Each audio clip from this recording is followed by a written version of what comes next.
क्या आपने कभी वह पल महसूस किया है जब आपके आसपास सब कुछ शांत लगता है, लेकिन आपके मन के भीतर शोर असहनीय हो जाता है? बाहर से कुछ भी गंभीर नहीं हो रहा होता, फिर भी आप अपने ही विचारों के कैदी जैसा महसूस करते हैं। मन अनियंत्रित गति से दौड़ने लगता है, उन समस्याओं की आशंका करता है जो अभी अस्तित्व में भी नहीं है, और अतीत की उन गलतियों को बार बार दोहराता है जिन्हें बदला नहीं जा सकता, जिससे एक थकाने वाला चक्र बन जाता है। बाहर से आप शांत और सामान्य दिखते हैं, लेकिन भीतर एक मौन संघर्ष चल रहा होता है। यदि आप इस भावना को पहचानते हैं तो यह समझना महत्वपूर्ण है कि आप दोषपूर्ण नहीं हैं और न ही एक व्यक्ति के रूप में असफल हो रहे हैं। यह कमजोरी या चरित्र की कमी का प्रश्न नहीं है। आप एक जटिल मानसिक प्रणाली का संचालन कर रहे हैं, बिना स्पष्ट निर्देशों के कि उसे कैसे संभालना है। लगभग किसी को भी अपने भीतर की अव्यवस्था को संभालना नहीं सिखाया गया, लेकिन अच्छी खबर यह है कि शांति पाने के लिए आपको दुनिया से अलग होने की जरूरत नहीं है। जरूरत किसी रहस्यमय चीज की नहीं, बल्कि ठोस और व्यावहारिक तरीकों की है जो आपको नियंत्रण वापस पाने में मदद करें। यही वह बिंदु है जहां से आप अपनी ही चेतना का नेतृत्व फिर से संभालना शुरू कर सकते हैं। हम ऐसे युग में जी रहे हैं जो सुविधाओं से भरा है, लेकिन साथ ही एक अत्यधिक संवेदनशीलता भी है जो हमें किसी भी कठिनाई पर तुरंत प्रतिक्रिया करने के लिए प्रेरित करती है। हम आने वाले समय को लेकर चिंतित रहते हैं, जो बीत चुका है उसका बोझ उठाते हैं और इस उतार चढ़ाव में उस एक चीज की उपेक्षा कर देते हैं जो वास्तव में हमारे पास है, वर्तमान। बिना ध्यान दिए आप अपनी ही जिंदगी के एक निष्क्रिय दर्शक बन सकते हैं, उन आदर्श परिस्थितियों की प्रतीक्षा करते हुए जो कभी नहीं आती, जबकि समय आगे बढ़ता रहता है। फिर भी यह क्षण एक निर्णायक मोड़ बन सकता है। आगे आने वाले विचार केवल आपको शांत करने के लिए नहीं है, बल्कि ठोस और यथार्थवादी सिद्धांत प्रस्तुत करते हैं जो सदियों से मानसिक उपकरणों के रूप में अत्यंत परिस्थितियों में सहारा देते आए हैं। मार्को ऑरेलियो, सेनेका और एपिक्टेटो जैसी हस्तियों ने जीवन का सामना स्पष्टता और दृढ़ता से करने के लिए चिंतन विकसित किया। वही दृष्टिकोण आज भी आपके ध्यान को मजबूत करने और आंतरिक स्पष्टता वापस पाने में सहायक हो सकता है। इन विचारों में गहराई से जाने से पहले यह पूछना उचित है कि क्या आप परिस्थितियों पर स्वचालित प्रतिक्रिया देना छोड़कर अधिक सजग और दृढ़ता से कार्य करना शुरू करने के लिए तैयार है और अपने मार्ग की दिशा को जानबूझकर संभालना चाहते हैं। शुरुआत करने के लिए कल्पना कीजिए कि आप एक तीव्र तूफान में फंसी नाव के संचालक हैं। समुद्र उग्र है, हवा बाहरी कर देने वाली है और आपके आसपास लोग घबराए हुए हैं। यदि कप्तान अपनी शांति खो देता है और निराशा के आगे झुक जाता है तो विनाश लगभग निश्चित है। उसका काम तूफान को रोकना नहीं है जो उसके नियंत्रण से बाहर है, बल्कि पतवार को मजबूती से थामे रखना है। यह छवि एक केंद्रीय विचार को समेटती है जिसे एपिक्टेटो ने विकसित किया। शांति तब जन्म लेती है जब हम स्पष्ट रूप से पहचानते हैं कि क्या हमारे नियंत्रण में है और क्या नहीं। इस दृष्टिकोण के अनुसार मानसिक शांति तब आती है जब हम बाहरी कारकों पर ऊर्जा खर्च करना छोड़ देते हैं और अपने भीतर एक ऐसा स्थान मजबूत करते हैं जिसे कोई छीन नहीं सकता। यहां तक कि मार्को ऑरेलियो अपार शक्ति के बावजूद स्वयं को प्रतिदिन याद दिलाते थे कि उन्हें कठिन लोगों का सामना करना पड़ेगा, लेकिन कोई भी उनकी अनुमति के बिना उन्हें नुकसान नहीं पहुंचा सकता, क्योंकि वास्तविक हानि तब होती है जब हम दूसरों को अपनी प्रतिक्रियाएं तय करने देते हैं। जब आपको लगे कि क्रोध या चिंता दूसरों के शब्दों से सक्रिय हो रही है, तो कल्पना करें कि आपका मन एक मजबूत दीवार से सुरक्षित है। बाहरी घटनाएं मौजूद हैं, लेकिन उन्हें आप जो अर्थ देते हैं वह आपका अपना चुनाव है।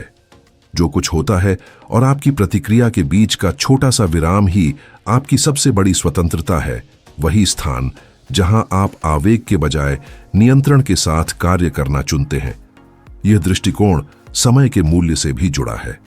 अपनी कृति सोब्रे ला ब्रेवेदाद de la vida में सेनेका चेतावनी देते हैं कि समस्या समय की कमी नहीं, बल्कि उसका लापरवाह उपयोग है। हम अक्सर महत्वपूर्ण निर्णयों को टालते रहते हैं, मानो हमारे पास असीम भविष्य हो, जबकि अपने घंटों को उन विचलनों से भर देते हैं जो हमें वास्तव में महत्वपूर्ण चीजों से दूर ले जाते हैं। आवश्यक बातों को लगातार टालना इस धारणा को मान लेना है कि हमेशा एक और अवसर मिलेगा, लेकिन हर दिन कार्य करने का एक अद्वितीय अवसर लेकर आता है।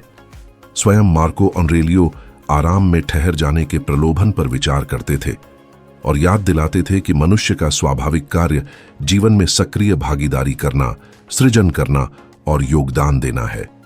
अस्तित्व की सीमितता पर विचार, जिसे मेमेंटो मोरी कहा जाता है, डर पैदा करने के लिए नहीं बल्कि स्पष्टता देने के लिए है। हर धड़कन समय की प्रगति को रेखांकित करती है और उसे उद्देश्यपूर्ण ढंग से उपयोग करने का महत्व बताती है। हर कठिनाई को मिटाने की कोशिश करने के बजाय यह दृष्टिकोण आपको छोटे छोटे ही सही ठोस कदम उठाने के लिए प्रेरित करता है, उस व्यक्ति की ओर जिसे आप बनना चाहते हैं। कार्य अनिश्चितता को कम करता है और इरादे को अनुभव में बदल देता है, जिससे व्यावहारिक दर्शन केवल अधूरी इच्छाओं से अलग हो जाता है। एक स्टोइक दृष्टि से समस्याओं से मुक्त जीवन की उम्मीद करना एक भोला भ्रम है। जीना अनिश्चितता, अव्यवस्था और निरंतर कठिनाइयों का सामना करना है। फिर भी इस वास्तविकता के भीतर एक ऐसी मानसिकता मौजूद है जो विपरीत परिस्थितियों को शक्ति में बदल सकती है। जो हो रहा है उसे सक्रिय रूप से स्वीकार करना और उसे विकास के कच्चे माल के रूप में उपयोग करना। यह विचार, जिसे आमोर फाटी कहा जाता है, साधारण समर्पण से अधिक गहरा है। यह हर घटना को चरित्र की परीक्षा के अवसर के रूप में स्वीकार करने का निमंत्रण देता है। उदाहरण के लिए, यदि किसी महत्वपूर्ण क्षण से ठीक पहले कोई बाधा आ जाए तो आवेगपूर्ण प्रतिक्रिया अक्सर स्थिति को और बिगाड़ देती है। इसके विपरीत, जो व्यक्ति इस दृष्टिकोण को अपनाता है वह बाधा को कौशल और आत्मनियंत्रण के अभ्यास के रूप में देखता है। जैसा कि मार्को ऑरेलियो ने विचार किया, बाधाएं केवल रास्ता नहीं रोकती, वे स्वयं मार्ग का आवश्यक हिस्सा बन जाती है। नौकरी खोना, बीमारी से गुजरना या निराशा का सामना करना जीवन को नई दिशा देने, आदतों को मजबूत करने या आत्मसम्मान विकसित करने के अप्रत्याशित अवसर खोल सकता है। आधुनिक मनोविज्ञान इस प्रक्रिया को कॉग्निटिव रिफ्रेमिंग कहता है। घटनाएं स्वयं तटस्थ होती हैं और उनका प्रभाव हमारी व्याख्या तय करती है। हर अनुभव में सीख खोजने के लिए मन को प्रशिक्षित करना आघातों को आगे बढ़ने के ईंधन में बदल देता है। विडंबना यह है कि आधुनिक जीवन की अत्यधिक सुविधा ने असुविधा सहने की हमारी क्षमता को कम कर दिया है। जब हम दैनिक प्रयास को न्यूनतम कर देते हैं तो अनुकूलन की क्षमता भी कमजोर हो जाती है। इसलिए सेनेका अपनी संपन्नता के बावजूद स्वेच्छा से सादगी के काल का अभ्यास करते थे, ताकि याद रख सकें कि वे कम में भी टिक सकते हैं।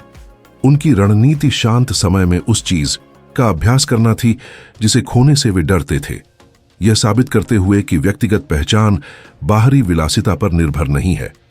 मध्यम असुविधाओं को चुनना, जैसे आदतों को सरल बनाना या जानबूझकर चुनौतियां स्वीकार करना, लचीलेपन का विस्तार करता है और इच्छा शक्ति को मजबूत करता है। व्यक्तिगत विकास वास्तव में घर्षण से ही जन्म लेता है। हर चुनौती से बचना एक नाजुक चरित्र बनाता है, जबकि कठिन कार्यों को अपनाना आत्मविश्वास और अनुशासन को विकसित करता है। इन विचारों पर ध्यान बनाए रखना ही एक महत्वपूर्ण अंतर पैदा करता है।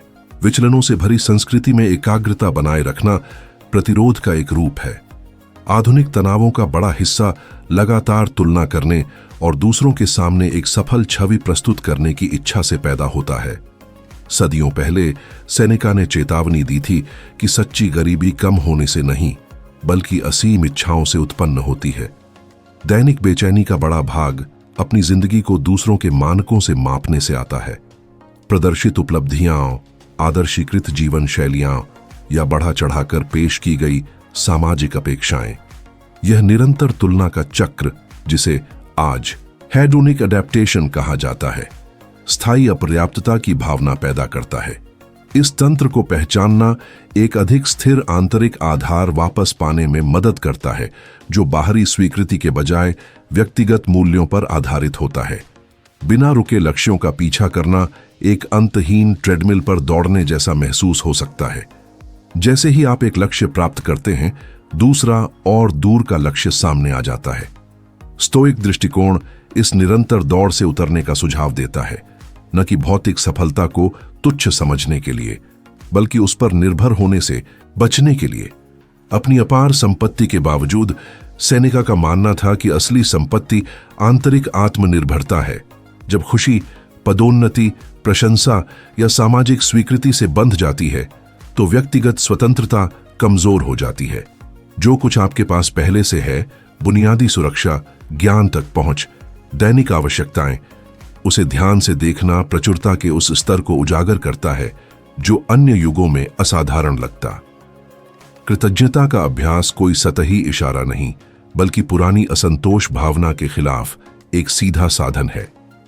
पर्याप्तता को पहचानते ही कमी की अनुभूति कमजोर पड़ती है और दृष्टिकोण स्पष्ट होता है। इस दृष्टिकोण को एक मानसिक अभ्यास से और विस्तृत किया जा सकता है, जिसे मार्को ऑरेलियो अपनी चिंताओं को सापेक्ष बनाने के लिए इस्तेमाल करते थे। इसमें कल्पना की जाती है कि आप अपनी जिंदगी को बढ़ती ऊंचाई से देख रहे हैं, जब तक कि शहर, देश और अंततः पूरा ग्रह एक विशाल ब्रह्मांड का छोटा सा हिस्सा न लगने लगे। इस नजरिए से कई संघर्ष जो भारी लगते हैं, छोटे हो जाते हैं। यह तरीका मानवीय अनुभव को कम नहीं करता, बल्कि अनावश्यक नाटकीयता में खर्च होने वाली ऊर्जा को मुक्त करता है। अपने अस्तित्व के वास्तविक पैमाने को याद रखना हर बाधा को बढ़ा चढ़ाकर देखने के बजाय शांति से अपनी भूमिका निभाने पर ध्यान केंद्रित करने का निमंत्रण देता है।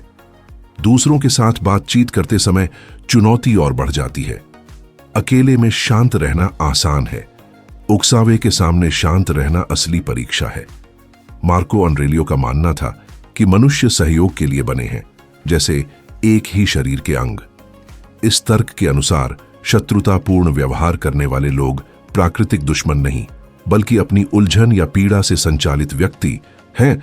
कठिन लोगों को धैर्य और आत्मनियंत्रण का अभ्यास करने के अवसर के रूप में देखना रोजमर्रा की मुलाकातों को चरित्र निर्माण का अभ्यास बना देता है।